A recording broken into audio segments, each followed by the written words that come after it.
یہاں پہ تضاد تو نہیں ہو سکتا، ناممکن ہے۔ اور بہترین بات ہے جو ڈاکٹر رفیع الدین مرحوم نے لکھی، قرآن is the word of God and this universe is the work of God۔ کس نے بنایا اس کو؟ یہاں کے قانون طبیعی جو بھی ہیں، فزیکل لاز، کس نے بنائے ہیں؟ یہ ساری کائنات کس نے بنائی ہے؟ کون اس کو چلا رہا ہے؟ یدبر الامر من السماء الى الارض، کون؟ اللہ۔ تو word of God Quran, work of God کائنات، ان دونوں میں کوئی تضاد تو ممکن نہیں ہے۔ عام انسان کے بھی قول و فعل میں تضاد ہو تو ہم اسے سمجھتے ہیں بڑی گھٹیا بات ہے۔ آپ کا قول یہ ہے، آپ کا عمل یہ ہے، اللہ کے قول اور عمل کے اندر تضاد کیسے ہو سکتا ہے؟ یہ ضرور ہوا ہے کہ قرآن مجید تو آج سے 1400 برس پہلے جو ہے نازل ہوا ہے، اس وقت انسان کی جو مادی معلومات تھی وہ اتنی کم تھی کہ قرآن مجید میں فزیکل فینومینا کا جو تذکرہ ہوا ہے ان کو صحیح طور پر سمجھا نہیں جا سکتا تھا، اس لیے کہ ابھی ہماری معلومات اس کائنات مادی کے بارے میں بہت محدود تھی۔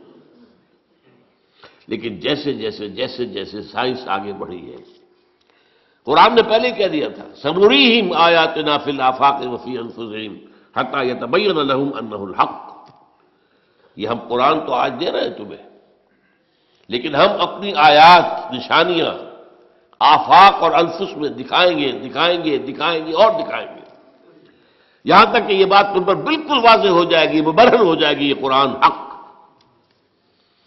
تو جتنی سائنٹیفک ترقی ہوئی ہے اس نے ثابت کیا ہے قرآن کی حقانیت کو۔ آپ نے پہلے بھی تذکرہ سنا ہوگا، ٹورنٹو یونیورسٹی کا جو ہیڈ آف دی ڈپارٹمنٹ، جو یہ ایک خاص علم جنین ہے، یعنی ماں کے بطن میں جو بچہ پرورش پاتا ہے، ایمبریولوجی اس سائنس کا نام ہے۔ آج جبکہ انسان نے، آپ کو معلوم ڈسیکشن بھی ہوتا ہے، سب کچھ ہوتا ہے، مائکروسکوپ بھی ہے، اور نہ معلوم کیا کیا چیزیں ہیں جس کے اندر داخل کر کے دیکھ لیتے ہیں، گھٹنے کا درد ہے، گھٹنے میں کیمرہ داخل کر دیتے ہیں، وہاں سے دیکھ لیتے ہیں اندر کیا ہے۔ تو آج جو معلومات حاصل ہوئی ہے وہ حیران ہوا، 1400 برس پہلے یہ کیسے دے دی گئی قرآن مجید کی؟ اس نے مانا، مورس بوکائی نے یہ مانا، فرینچ سرجن تھا، شاہ فیصل اس کے پاس علاج کے لیے گئے تھے، وہاں انہوں نے قرآن پیش کر دیا اسے، انہوں نے کہا میں کیسے پڑھوں گا اس کو، یہ تو عربی میں ہے۔ انہوں نے کہا کوئی بات نہیں، میں آپ کے لیے استاد منگا دوں۔ تو بادشاہ کے لیے کیا مشکل تھا، سعودی عرب سے لا کر ایک ٹیوٹر رکھ دیا گیا ان کے پاس، اس نے عربی سیکھی، پھر قرآن پڑھا، پھر کتاب لکھی، the Bible, the Quran and the science, اور اس میں یہ ثابت کیا اور اقرار کیا کہ قرآن میں کوئی شے وہ نہیں ہے جسے سائنس نے غلط ثابت کیا ہو۔ یہ ہو سکتا ہے کہ قرآن میں بہت سی چیزیں ایسی ہیں جن کی حقیقت تک ابھی سائنس کی رسائی نہیں ہوئی، یہ اور بات ہے، لیکن کوئی شے ایسی ثابت ہو گئی ہو کہ قرآن کی یہ بات غلط ثابت ہو گئی، یہ نہیں۔ تو آج اصل میں اس وقت کی بہت ضرورت ہے اس کی کہ یہ جو دو علوم علیحدہ علیحدہ چل رہے ہیں، یہ دو آنکھیں ہیں، ایک آنکھ یہ دیکھو، کھول آنکھ، زمین دیکھ، فلک دیکھ، فضا دیکھ، زمین اور آسمان کو دیکھو، افلا ينظرون الى الابل كيف خلقت والى السماء كيف رفعت۔ دوسری آنکھ وہی، ان دونوں آنکھوں سے دیکھو، اس سے حقیقت کا علم قرآن سے لو، اس سے کائنات کا علم اپنی حواس خمسہ اور عقل کے ذریعے لو، اور پھر دیکھو ان دونوں میں کوئی تضاد نہیں ہے۔ یہی ہے در حقیقت میری آج کی اس گفتگو کی بنیاد،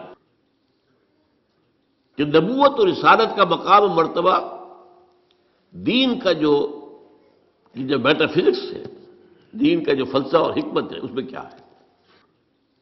تو ہمیں سب سے پہلے یہ جاننا ہوگا، یہاں یہ ذکر کر دوں میں کہ میں نے اس موضوع پر جس پر آج میں یہاں تقریر کر رہا ہوں، آج سے 25 برس قبل یہ جو ہمارا یہ ٹاؤن ہال ہے، جنا ہال، 26 مارچ 1975 کو تقریر کی تھی۔ اور وہ تقریر چھپی ہوئی ہے، میری کتاب ہے نبی اکرم صلی اللہ علیہ وسلم کا مقصد بعثت۔ یہ جو بھی آج کا لیکچر ہے وہ پہلا لیکچر اسی موضوع پر اس وقت تھا۔ اب 25 سال میں یقیناً میرے فکر میں بھی کچھ وسعت پیدا ہوئی ہے۔ وہ جو علامہ اقبال نے جو کہا تھا only stones do not change, رائے میں کچھ نہ کچھ تبدیلی آ سکتی ہے، کوئی وسعت ہو سکتی ہے، اپنی کسی بات پر انسان نظر ثانی کر سکتا ہے۔ اس پہلو سے یقیناً کچھ تھوڑا سا فرق نظر آئے گا اگر آپ دونوں کا تقابلی مطالعہ کریں گے۔ تو میری آج کی بات، اور آج سے 2 سال قبل میری یہ کتاب آئی ہے، اس کا تو عنوان ہی اصل میں ایسا تھا کہ جس سے ہمارے بہت سے رفقا جو ہے گھبرا گئے کہ اس کا تو عنوان کا مطلب ہی سمجھ میں نہیں آئے گا۔ ایجاد و ابداع عالم، ایجاد و ابداع عالم سے لے کر عالمی نظام خلافت تک، جب کائنات کا آغاز ہوا ہے اس وقت سے لے کر اور جو اختتام ہونا ہے اس دنیا کا خلافت علی منہاج النبوہ عالمی سطح پر، اس کے درمیان سارے لنکس جو ہیں وہ سائنس اور قرآن دونوں کے حوالے سے اور دونوں کو جوڑتے ہوئے میں نے اس کے اندر پیش کیے۔ تو جن حضرات کو بھی ان موضوعات سے دلچسپی ہو وہ میری وہ کتاب بھی پڑھیں، آج سے 25 سال پہلے کی، نبی اکرم صلی اللہ علیہ وسلم کا مقصد بعثت اور انقلاب نبوی کا اساسی منہاج۔ پھر یہ کہ یہ ایجاد و ابداع عالم کا بھی مطالعہ کریں، کوشش کریں، اور میرا جو ہے آج کا یہ لیکچر انشاءاللہ ان دونوں کی تسہیل کا ذریعہ بن جائے گا کہ بات آسان ہو جائے گی۔ دیکھیے قرآنک میٹا فزکس کیا ہے، ہم اس کو ایمان سے تعبیر کرتے ہیں۔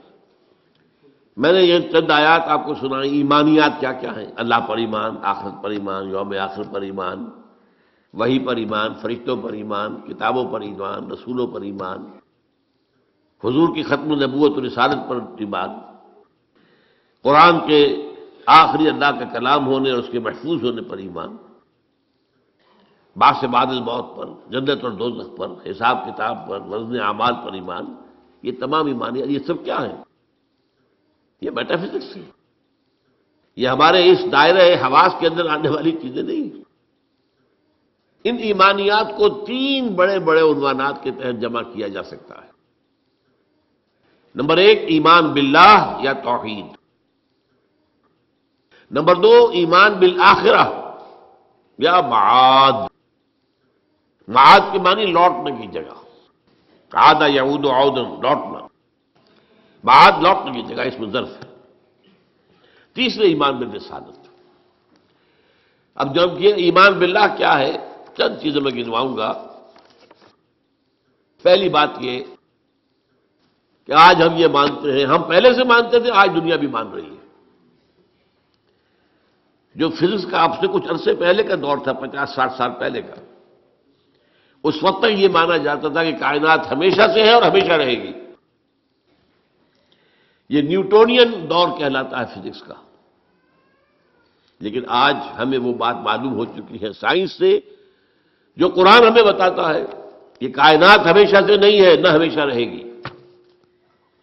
یہ ایک خاص وقت پر پیدا کی گئی ہے اور ایک خاص وقت پر ختم ہو جائے گی۔ آج سائنس نے اس کے لیے نقطہ آغاز اس کو کہا ہے بگ بینگ، ایک بہت بڑا دھماکہ ہوا تھا، اس سے کائنات شروع ہوئی۔ پھر یہ تصور بھی ہے کہ کائنات ابھی پھیل رہی ہے، پھول جھڑی کی طرح۔ پھول جھڑی آپ کو معلوم ہے ایسے چکر لگاتے ہوئے پھیلتی ہے، اسی طرح یہ کائنات ابھی پھیل رہی ہے، مزید گیلیکسیز وجود میں آ رہی ہے۔ آپ اکثر و بیشتر اخبارات میں پڑھتے رہتے ہیں کہ آج ایک اور نئی گیلیکسی دریافت ہو گئی ہے، اتنے millions and millions and trillions and trillions years, light years دور ہے ہم سے۔ وہ تو حساب کتاب میں آنے والی باتیں نہیں، لیکن یہ کہ اللہ تعالیٰ نے بھی فرمایا تھا یزید اللہ فی الخلق ما یشاء، اللہ اپنی تخلیق میں اضافہ کرتا رہتا ہے جو چاہتا ہے، یا کرتا رہے گا، دونوں معنی اس کے ہو سکتے ہیں۔ فعل مضارع میں فعل حال بھی ہے اور فعل مستقبل بھی ہے۔ اور اسی کو اقبال نے کہا یہ کائنات ابھی ناتمام ہے شاید، کہ آ رہی ہے دمادم صدائے کن فیکون، کن فیکون، کن فیکون۔